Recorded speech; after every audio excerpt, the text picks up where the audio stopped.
হে WhatsApp guys, কেমন আছো সবাই? আশা করি সবাই খুব ভালো আছো। তো আজকে আমরা খুবই আনকমন একটা সিনেমা সম্পর্কে জানতে চলেছি, যে সিনেমাটির নাম হচ্ছে হিউম্যান ফর্ম। আর এই সিনেমাটির প্লট হচ্ছে, আমরা জানি দক্ষিণ কোরিয়ার মানুষ কিন্তু খুবই সৌন্দর্যের প্রতি অবজেস্ট, এবং বর্তমানে দক্ষিণ কোরিয়ার মানুষরা মনে হয় পৃথিবীর সবচেয়ে বেশি প্লাস্টিক সার্জারি করে থাকে এই সৌন্দর্যের জন্য। আর শুধুমাত্র প্লাস্টিক সার্জারি নয়, নকল পরচুলা ইউজের দিক দিয়েও দক্ষিণ কোরিয়া কিন্তু একেবারে শীর্ষে। তো এই যে দক্ষিণ কোরিয়ার মানুষগুলো নিজেকে আরো বেশি বেটার দেখাতে, আরো বেশি সুন্দর দেখাতে প্লাস্টিক সার্জারির দিকে ঢুকছে, বা সৃষ্টিকর্তা প্রদত্ত প্রাকৃতিক সৌন্দর্য নষ্ট করছে, সেটা নিয়ে এই সিনেমার কাহিনী। তো যাই হোক, সিনেমাটার কাহিনী খুবই চমৎকার, আর এই কারণে এটার IMDb রেট হচ্ছে 10-এর 6.5। তো বাড়তি কোনো কথা না বলে চলো খুবই সংক্ষেপে সিনেমাটা আমরা এনজয় করি। তো কাহিনীর শুরুতে আমরা একটা বাচ্চা মেয়েকে দেখতে পাই, যার নাম হচ্ছে চান ইন হিয়াং, যে নিজের বেডরুমে রয়েছে, তবে আমরা তাকে হিয়াং বলে ডাকবো। তো যাই হোক, আমরা দেখতে পাই সে নিজের বেডরুমে রয়েছে আর একটা স্কেচ বুক ড্রয়িং করছে, এবং সে ছোটবেলা থেকে সৌন্দর্যের প্রতি খুবই বেশি আকৃষ্ট। আর সে মেয়েদের এমন সব ছবি আঁকতো যেখানে দেখা যেত যে মেয়েদের কালারফুল চোখ রয়েছে এবং মুখটা অদ্ভুতভাবে, মনে করো একেবারে নিখুঁত, মানে ক্রিয়েশনগুলো একটু ভিন্ন টাইপের, এবং সে যে কোনো বাচ্চা থেকে একটু বেশি অ্যাডভান্স। আর এই রকম ট্যালেন্টের জন্যই সে তার বাড়ির, পরিবার এবং টিচারের কাছ থেকে অনেক প্রশংসা পায়। তো যাই হোক, হিয়াংকে ওর মা কোনো কিছু জিজ্ঞেস না করে ওর রুমে চলে আসে, এবং ওর সুন্দর সুন্দর ড্রয়িংগুলো খুঁটিয়ে খুঁটিয়ে দেখতে থাকে। বাট যতবার সে তার মেয়ের এই ক্রিয়েশনগুলো দেখে বা ছবিগুলো দেখে, সে সারপ্রাইজড হয়ে যায়। মানে ওর মাকেই এই পেন্টিংগুলো অনেক বেশি ইমপ্রেস করে।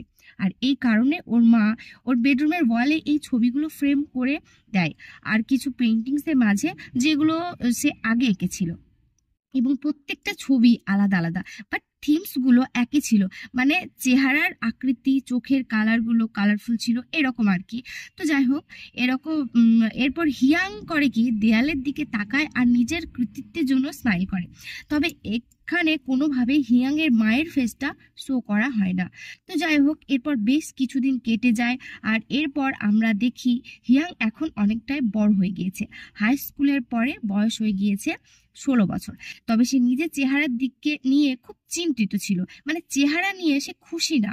ও ভালো করে ওর মুখটা দেখছিল, এবং ওর কাছে মনে হয় মুখটা যেন অসম্পূর্ণ, আর নাকটা আর একটু চোখা হতে পারতো, থুতনিটা আর একটু চোখা হতে পারতো।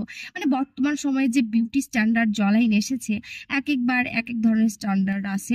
ইভেন ছোটবেলাতে আমিও এরকম ইনসিকিউরিটিতে ভুগতাম, যে আমার নাকটা একটু ভোঁতা হলে ভালো হতো, আমার চোখটা একটু ব্রাউন, সেটা একটু কালো হলে ভালো হতো। তো ওর ভেতর এরকম একটা কিছু কাজ করছে। আর আমরা তো জানি ছোটবেলাতেও ইয়াং পেন্টিং গুলো করতো, সেগুলো চেহারা থাকতো একেবারে নিখুঁত, একেবারে মনে করো যে চোখা চেহারা থাকতো। তবে ও যে বড় হয়ে গিয়েছে, তারপরে ও নিজের ফেসটাকে ওইভাবেই ইমাজিন করতে থাকে যে আমার চেহারাটা হবে নিখুঁত, একেবারে মনে করো যে কি বলবো, চোখা চেহারা। তো এই কারণে ওর মনের ভিতর ওর চেহারা নিয়ে এরকম অভিযোগ তৈরি হয়ে গিয়েছে। তো যাই হোক, একটু পর ওর বান্ধবী ওখানে আসে, আর সে লেট হওয়ার জন্য ক্ষমা চায়। আর তারপর তারা দুজন একসাথে হয়েছে কি একজন কসমেটিক ডক্টরের কাছে যায়। আই মিন, যারা আর কি মানুষের সার্জারি করে, চেহারা চেহারা সুন্দর করে দেয় আর কি। এবং দক্ষিণ কোরিয়াতে এটা খুবই নর্মাল ব্যাপার। তো যাই হোক, আমাদের হিয়াং ছোটবেলা থেকে যেহেতু এই চেহারা নিয়ে বেশি চিন্তা করতো, এখন বড় হওয়ার ফলে যেটা হয়েছে, তার চেহারা নিয়ে চিন্তাটা আরো বেশি বেড়ে গিয়েছে, এবং সে সৌন্দর্যের প্রতি আরো বেশি অবজেস্ট হয়ে গিয়েছে। আর এই কারণে সে যে কোনো হালে প্লাস্টিক সার্জারি করে তার কাঙ্ক্ষিত চেহারা পেতে চায়, এবং সম্পূর্ণ চেহারাটাকে চেঞ্জ করে চোখা চেহারা বানাতে চায়। কোরিয়াতে যে সমস্ত মডেল রয়েছে, এত বেশি সুন্দরী, এত বেশি আকর্ষণীয়, ওদের মতো হতে চায়। তো যাই হোক, ওয়েটিং রুমে তারা দুজন একসাথে ওয়েট করছিল যে কখন ওদের অ্যাপয়েন্টমেন্ট আসবে। আর ওরা খুব ভালো মতো নার্ভাস ছিল, কারণ এটা খুবই ইম্পর্টেন্ট একটা দিন। আর এখানে ওদের কথা শুনে আমরা জানতে পারি যে আমাদের হিয়াং যে প্লাস্টিক সার্জারি করাতে এসেছে, এই ব্যাপারে ওর প্যারেন্টসদের কিছুই জানায়নি। আর ওরা ভাবে এটা বলবেও না, কারণ প্লাস্টিক সার্জারি বর্তমানে কোরিয়াতে খুব একটা নর্মাল ব্যাপার, এবং খুবই কমন একটা ব্যাপার। তবে তারপরে ওর যে বান্ধবী, সে এই বিষয়টা নিয়ে একটু ভয় পাচ্ছে। তো সে আচমকাই করে কি, হিয়াংয়ের ওই স্কেচ বুকটা চায় যেখানে ছবি আঁকতো।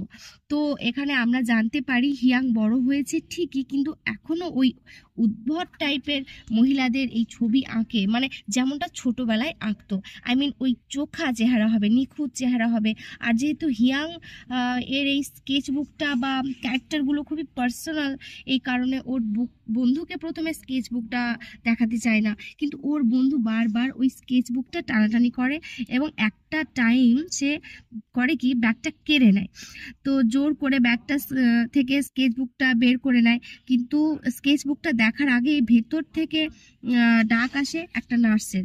আর আমাদের হিয়াং করে গিয়ে স্কেচ বুকটা নিয়ে ভেতরে যায়, যাতে ওই স্কেচ বুকে যে চেহারাগুলো রয়েছে ওই চেহারার মতো করে, বা ওর মনে যে চেহারাটা ও ইমাজিন করে সেই চেহারার মতো করে ওর চেহারাটাও তৈরি করতে পারে। তো যাই হোক, এরপরও খুব আনন্দের সাথে ডক্টরকে ছবিগুলো দেখায় এবং রিয়াকশনের জন্য ওয়েট করছিল, কিন্তু তখনই ওর মনটা ভেঙে যায় যখন ডক্টর ওর আঁকা ছবিগুলো দেখে হাসে। মানে ডক্টর বিলিভই করতে পারছিল না যে হিয়াং নিজেকে এমন করতে চায়, মানে এতটা ভয়ঙ্কর করতে চায় যেমনটা এই ছবিগুলোতে রয়েছে। কিন্তু হিয়াং এর মাথায় এখন একটা জিনিসই ঘোরাফেরা করছিল, সেটা হচ্ছে সার্জারি যেন সঠিকভাবে হয়। বাট ওকে জানানো হয়, দেখো তোমার এই ইচ্ছাটা হয়তো পুরোপুরিভাবে পূরণ নাও হতে পারে, যেহেতু তোমার মুখটা একেবারে অন্যরকম, আর ওই আঁকা মুখগুলো অন্যরকম। তো এজন্য আমাদের পক্ষে ছবির মতো তোমারকে রিফ্রেম করা বা একেবারে পসিবল না যেমনটা তুমি চাও।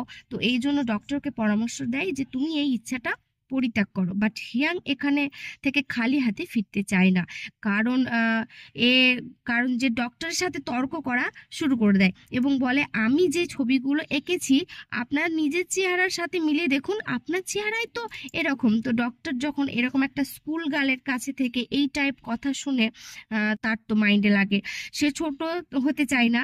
তারপর সে হিয়াংকে নিজের জায়গায় রেখে বলে, আচ্ছা ধরো আমি প্লাস্টিক সার্জারিটা করতে সক্ষম হব, কিন্তু তোমার মতো একটা মেয়ে কখনোই এই টাকাটা ম্যানেজ করতে পারবে না। আর এই ক্লিনিকটা শুধুমাত্র ধনী ব্যক্তিদের জন্য, যেটা তুমি কোনো দিক থেকেও নয় বা দেখেও মনে হচ্ছে না। আর এখনো পর্যন্ত কিন্তু আমাদের ডক্টরের মুখটাও দেখানো হয়নি, কিন্তু একটু পরেই ক্যামেরাটা আমাদের ডক্টরের মুখের সামনে ধরা হয় এবং আমরা দেখি যে ডক্টরের মুখটা একই রকম, মানে প্লাস্টিক সার্জারি করে পুরো চোখা চেহারা বানিয়ে ফেলেছে, ঠিক যেরকম আমাদের হিয়াং ফেসবুকে আর্ট করতো।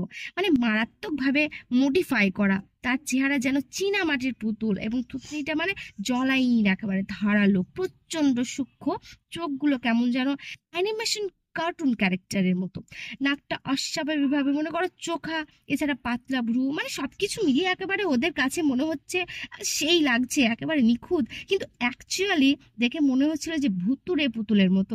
মানে দেখে বোঝা যাচ্ছে যে সে নিজেও অনেকবার প্লাস্টিক সার্জারি করেছে এরকম একটা লুক পাওয়ার জন্য। তো যাই হোক, এরপর হিয়াং বলে, আমি জাস্ট আপনার মতো হতে চাই, যত খরচই হোক না কেন। তো ডক্টর ওর দাবি মেনে নেয় এবং এই সার্জারি করতে এস্টিমেট কত টাকা খরচ হবে সেটা ওকে জানিয়ে দেয়। কিন্তু টাকার অঙ্কর কথা শুনে হিয়াংয়ের মাথা ঘুরে যায়, সে আর একটাও শব্দ না করে বাড়ির রাস্তা ধরতে থাকে, এমনকি নিজের বান্ধবীর সাথেও কথা বলে না। মানে বুঝতেই পারছো অনেক বেশি টাকা লাগবে আর কি। তো এরপরের সিনে দেখানো হয় হিয়াং নিজের বাড়িতে রয়েছে ওর মা বোনের সাথে, এবং তারা দুজন ডিনার করতে করতে কিছু কথা বলছে, আর হিয়াং চুপচাপ রয়েছে এবং তারা দুজন আলোচনা করছে এমন একটা লোকের ব্যাপারে যাকে রিসেন্টলি একটা কুকুরে কামড় দিয়েছে, আর জানা গেছে ওই কুকুরটা তার নিজেরই, এবং ওই কুকুরটাকে আরো বেশি সুন্দর করার জন্য তাকে প্লাস্টিক সার্জারি করিয়েছিল। এবং ওর মা বলে, ব্যাপারটা আজব না? বাট হিয়াং এর বড় বোন জানায়, তুমি সেকেলে কথা বলছো, আজকালকার যুগে পশু পাখিরও প্লাস্টিক সার্জারি করা একটা ট্রেন্ডের বিষয়। তো যাই হোক, এই সুযোগ নিয়ে হিয়াং তখন জানিয়ে দেয় যে আমিও প্লাস্টিক সার্জারি করতে চাই। বাট ওর কথা শুনে প্রথমে ওর মা এবং পরে ওর বোন না করে, কিন্তু এরপর যখন ওর মা বোনের চেহারা দেখানো হয় আমরা দেখতে পাই যে ওদের মা বোনের চেহারা হুবহু সেম ওই ডক্টরের মতো, মানে তারাও প্লাস্টিক সার্জারি করিয়েছে। এবং এই সময় এটাই নাকি সৌন্দর্যের নতুন ট্রেন্ড। প্রত্যেকটা মডেল, অ্যাক্ট্রেস, ইন্টারনেট পার্সোনালিটিরা এখন নাকি হুবহু এই রকম দেখতে। তাদের এরকম জলাইন রয়েছে, চোখা এরকম চিন রয়েছে, মানে থুতনি, নাকটা এরকম সবকিছু চোখা চোখা। এবং এই ট্রেন্ড পুরো দুনিয়াতে ছড়িয়ে পড়েছে, এমনকি সাধারণ মানুষরা এখন ওই রকম লুক বানাতে শুরু করেছে এবং মানুষরা নিজেদের প্লাস্টিক সার্জারি করিয়ে আরো অ্যাট্রাকটিভ দেখাতে চাইছে এবং মুখের মধ্যে অন্য ধরনের বৈশিষ্ট্য নিয়ে আসতে চাইছে। তো যাই হোক, এরপর ওর বড় বোন প্রশ্ন করে, তুমি কিসের জন্য এই প্লাস্টিক সার্জারিটা করাতে চাও? তুমি তো এমনিতেই অনেক সুন্দর। বাট হিয়াং বলে, তোমরা তাহলে কেন করিয়েছো? আমি বিশ্বাস করি না আমি সুন্দর, আমি তোমাদের মতো সুন্দর হতে চাই। মানে বুঝতেই পারছো, যখন যেটা ট্রেন্ড আসবে মানুষ তো তখন সেটাই করবে, ভালো হোক বা মন্দ হোক। তো এরপর হিয়াং আরও বলে যে আমার যে ন্যাশনাল আইডি কার্ড হবে তার আগেই আমি আমার চেহারা চেঞ্জ করতে চাই, যাতে আমার আইডি কার্ডের আমার চেহারা সুন্দর হয়। আর তুমিও তো হাই স্কুলে থাকতে প্লাস্টিক সার্জারি করেছিলে, তাহলে তুমি আমাকে কেন আপত্তি করছো? আর মা, তুমিও তো প্লাস্টিক সার্জারি করিয়েছো, তুমি আমাকে কেন আপত্তি করছো? এর ফলে যেটা হয়, ওর মা, ওর বোন ওর এগেনস্টে যায় এবং ওকে উল্টো ধমক দিতে থাকে এবং বলে, তুমি যদি এটা করো তাহলে তোমার মূল্য দিতে হতে পারে। তো যাই হোক, কিছুক্ষণ পরে ওদের টেবিলে ওদের বাবা এসে জয়েন করে। আর ওর বাবার চেহারা দেখে আমরা তো পুরো শকড হয়ে যাই এবং আমরা বুঝতে পারি যে এই চেহারা বা প্লাস্টিক সার্জারি ট্রেন্ডটা শুধুমাত্র যে মেয়েরাই করেছে তা কিন্তু নয়, ছেলেরাও একই টাইপের প্লাস্টিক সার্জারিতে আসক্ত হয়ে গিয়েছে। মানে বুঝতেই পারছো, এটা দক্ষিণ কোরিয়ার বর্তমান অবস্থাটা দেখানো হয়েছে। তো যাই হোক, সবাই চুপচাপ ডিনার করছিল আর এটা দেখে ওদের বাবার একটু আজব লাগে। সে কথা বলছো না কি হয়েছে সে তো জানে না, এর আগে ঝামেলা হয়ে গিয়েছে, কথা কাটাকাটি হয়ে গিয়েছে। আর তখন আমাদের নায়িকা বা মেইন ক্যারেক্টার হিয়াং করে গিয়ে রেগে মেগে ওখান থেকে উঠে যায় এবং খাবারটা শেষও করে না। তো পরের সিনে আমরা দেখতে পাই হিয়াং ওর বান্ধবীর সাথে দেখা করতে গিয়েছে, ভেবেছিল ওর সাথে কথা বলে একটু মুড ফ্রেশ করবে। কিন্তু যখন ওই বান্ধবীর সামনে যায়, ও দেখতে পায় ওর বান্ধবীও বাকিদের মতো সার্জারি করিয়ে নিয়েছে। তো ওর বান্ধবী তাকে উল্টে জিজ্ঞাসা করে, দেখো তো আমার এই নতুন লুকে কেমন লাগছে? তো এটা শুনে হিয়াং তো আরো রীতিমতো স্তব্ধ হয়ে যায় এবং পুরোপুরি ভেঙে পড়ে এবং পুরো দুনিয়াতে একমাত্র ওই নর্মাল ছিল, কিন্তু বাকি সবাই ছিল অ্যাবনর্মাল। কিন্তু সবাই যেহেতু অ্যাবনর্মাল, এই কারণে ওর নিজেকেই অ্যাবনর্মাল বলে মনে হচ্ছিল। তো যাই হোক, হিয়াং তখন বান্ধবীর সাথে কথা না বলে বাড়ির দিকে চলে যায়।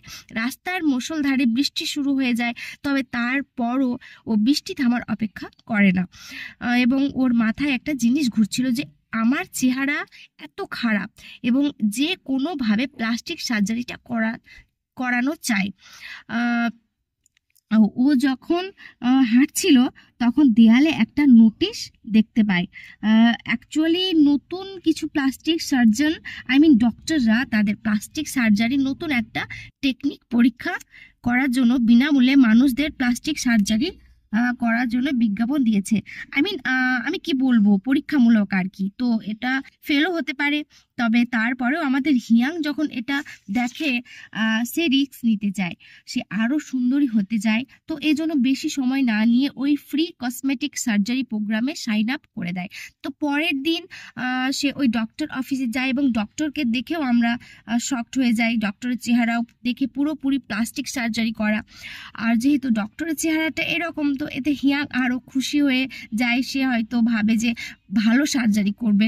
তো যাই হোক, এরপর অপারেশন শুরুর আগে হিয়াংকে একটা ফর্মে সই করতে দেওয়া হয় এবং এখানে লেখা ছিল যদি কোনো সমস্যা হয় বা ফল্ট হয় দায়িত্ব কিন্তু ডক্টরদের থাকবে না। হিয়াং এটা ভালো মতো জানতো, তবে তারপরেও সে সাইন করে দেয় কারণ তার সুন্দরী হতে হবে। তো এরপর সে হসপিটালের বেডে শুয়ে পড়ে এবং সে স্বপ্নে সার্জারি কমপ্লিট হওয়ার পরের মুখটা দেখতে পাচ্ছিল। সব কিছু একেবারে স্মুথলি হচ্ছিল। ওর মা ওর পিছনে দাঁড়িয়ে রয়েছে এবং প্রথমবারের মতো ওর মুখ থেকে ব্যান্ডেজগুলো খুলে দেয় ওকে খুশি করার জন্য এবং ওকে সেই রকম লাগছিল যে রকমটা সে চেয়েছিল। এরপর ওর মাও করে কি নিজের সাথে তাকে কম্পেয়ার করে যে তাকে তো আরও বেশি সুন্দর লাগছে। কিন্তু একটু পরে ওর মা আটকে ওঠে আর তখনই আমরা শুনতে পাই ডক্টর হিয়াংকে বলছে, তুমি কি শুনতে পাচ্ছ? তুমি কি বেঁচে আছো? তুমি চাইলে চোখ খুলতে পারো। কিন্তু হিয়াং কোনো ধরনের রিপ্লাই দেয় না। আর তখন ডক্টর আস্তে আস্তে বলতে থাকে অনেক বড় একটা ভুল হয়ে গিয়েছে। আর এরপর আমরা হিয়াং এর রক্তাক্ত ব্যান্ডেজ করা মুখটা দেখতে পাই। অর্থাৎ প্লাস্টিক সার্জারির প্রসিডিউরে ভয়ঙ্কর ধরনের একটা ভুল হয়েছে। তবে আমাদের হিয়াং এর চেহারা দেখানো হয় না এখনো। আর সিনেমার লাস্ট সিনে আমরা দেখতে পাই হিয়াং এর পরিবার একসাথে ডিনার করছে, ওরা খাওয়া দাওয়া করছে। আর কিছুক্ষণের মধ্যে হিয়াং এখানে আসে এবং তাদের সাথে জয়েন করে। ওর মুখটা মোটামুটি ঢাকাঢুকি করা, বাট সবাই ওকে ইগনোর করে। প্রথমে কিন্তু 2-4 মিনিট পরে যখন সবাই ওর দিকে তাকায়, সবাই ভয়ে ভয়ে খাওয়া দাওয়া বন্ধ করে